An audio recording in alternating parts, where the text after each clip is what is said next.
How are you doing? This Martin from Gardens for Life. In this quick video I'm going to show you how you can plant your own living willow structures like the arch that I'm standing under and your own shelter belts as well. Willows are such a productive plant and it's very versatile as well. The best way you can support the channel is by just giving us a thumbs up. We'd highly appreciate it. Thanks a million. So this is actually our shelter belt at the big garden and this is about 3 years old now. As you can see, it's probably reached about 5 meters now at this point, and there's quite a bit of wood in it, so we're going to coppice it back to about maybe 1 to 2 meters height, somewhere around here, and for it to just bush out even more next year. And we're going to use those cuttings to plant elsewhere or to sell on our website.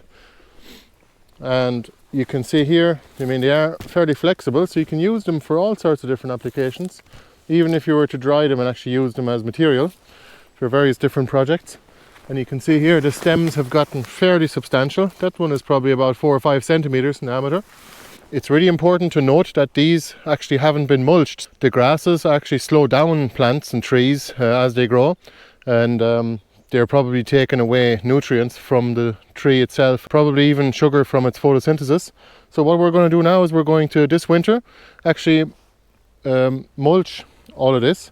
We're going to remove the briars for what we can and then put cardboard on top in between the trees so that we cover the grass completely, and then we're going to mulch it with wood chips, just like so.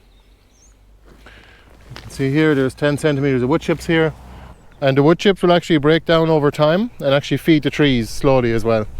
Let me try and squeeze through the shelter belt here somewhere and show you the other side. It is quite dense at this stage, you can see here.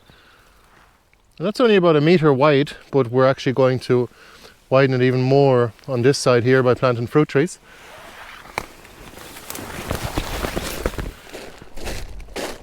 So here we have, on this side, we have actually plastic down for just to kill off the grass, so we can continue on our market garden style beds here. But you can see it is quite a sight. These willow shelter belts are actually really nice to look at, and it is way less windy on this side of the shelter belt because west is actually on the other side here, just where the sun is actually just going down in the next couple hours.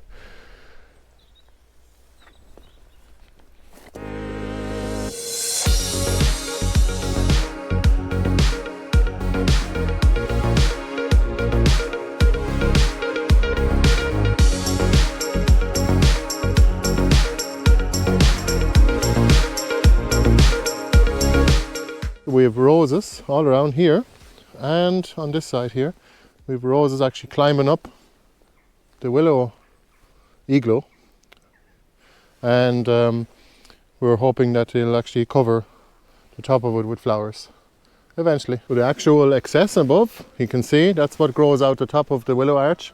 This is the willow arch. These are chickens. So out of the top of the willow arch we have all these cuttings that we can take in the winter time once they have dropped the leaves. This is mid-October now, so we'll wait for about another month until the leaves have dropped, and then we can always cut them off with a secateurs. Just there, give them a trim, a bit like a haircut. It takes probably about maybe 1 hour to 2 hours per year in maintenance for one of these willow arches, so it's mostly in the winter. But you're going to need a good pair of secateurs, a branch cutter possibly, and a ladder. You can see there's actually a place where there was a bird's nest. There's a couple of different ways you can plant willows. Usually it's straightforward. You can simply just push them into the ground, straight into somewhere like, say, into a field or into just grass. And the grasses will actually grow up all around them, but for the first year they might struggle a little bit. But once they've taken root, after a year 2 and 3, they will actually grow very tall and very big. As you can see here, this shelter belt here is only 3 years old now. And it wasn't even mulched actually, and even worse, there's even briars growing in the bottom of it. But the other way you can do it is actually mulch the area and they'll grow twice as fast. So you can simply put them, you could put down cardboard first and then stick the cuttings through the cardboard, then could put wood chips on top. Oh my god, you wouldn't believe what just came in the post today. A brand new Felco number 8. I can't wait to try it. Let's try the new secateurs. Just for the sake of it, we'll just take 1 or 2 of these. Now normally you would wait of course until the plants have gone dormant before getting cuttings from them, but just for the sake of it now I'm going to show you. With these I simply strip the leaves away, and I'm going to cut the bottom. Of course you know that the slender bit is the top and the thicker bit is the bottom. So the way you know which direction is up and down, of course you have to plant them the right way around, otherwise they won't grow at all. You need to check what way the buds are pointed. The buds need to point up. These are the leaf buds, which was where the next branches for next year actually will come out. And you simply cut the bottom off fresh when you receive them in the post, for example. Cut the bottom off fresh so that you're exposing the cambium layer, which is actually the green part. You don't have to scarify them, but I'm just going to show you what the green layer looks like. You could scarify them, which means simply to scratch them like that, but with willows it's definitely not necessary. See, once the cambium layer is actually exposed to the soil, it will actually root there. So then all you need to do is cut the top here, somewhere around that, maybe about a foot long. They could even be this long, but it doesn't really matter, and we'll plant it. Of course the top you want to cut off at a flat angle so that it's easier to push down, and you simply push the cutting into the ground. And that's it. You could try to push it down as far as you can, but once it's in about halfway, even a third of the way, it's fine. And that will root there, no problem at all. Now, should you have already planted your willows and you want to mulch them afterwards, I'll show you what to do next. But you can also just take your willow cutting and stick it straight through a sheet of cardboard. So, for example, cut that off fresh. So we have a nice pointy edge. Cut it off straight at the top, so we know which way is down if you were to transport them. Then we'll simply push it down through the cardboard. Try and push it down as deep as you can.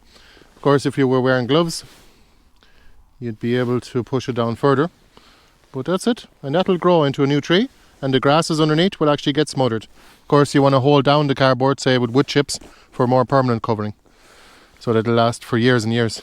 So let's say if you already have your willows planted in the ground and you want to mulch them, all you need to do is take your piece of cardboard, and usually it'd be fairly big sheets of cardboard so that you can go all around it. You could do it this way, but then you have to cover it from the other side, so you gotta overlap the cardboard. But what I do is I just make a collar. I simply cut with the secateurs, and you can make a hole in the top here, or with a knife. You can use, by the way, open L knives are very good for the garden.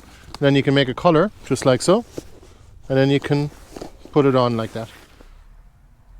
And that's all there's to it, and you get the next piece then and overlap it here.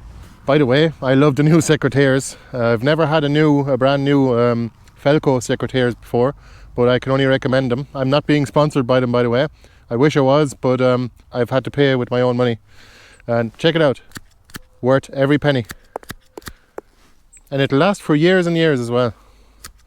And you can change the blade as well.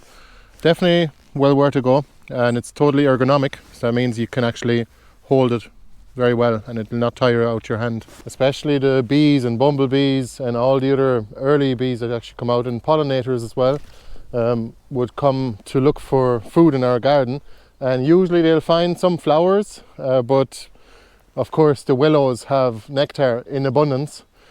Because they're a tree, they're able to pull much more energy up out of the ground earlier on in the year, or earlier on in the growing season I should say, and produce tons of nectar, which is really going to help.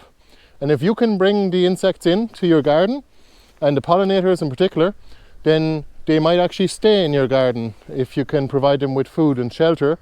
Some of you might remember us doing up the front garden at our house, and we planted this hedge behind me here about 3 years ago now, and as you can see, it has definitely thickened up. It's only about 1 meter in width, but as you can see here, the willows have definitely contributed very well,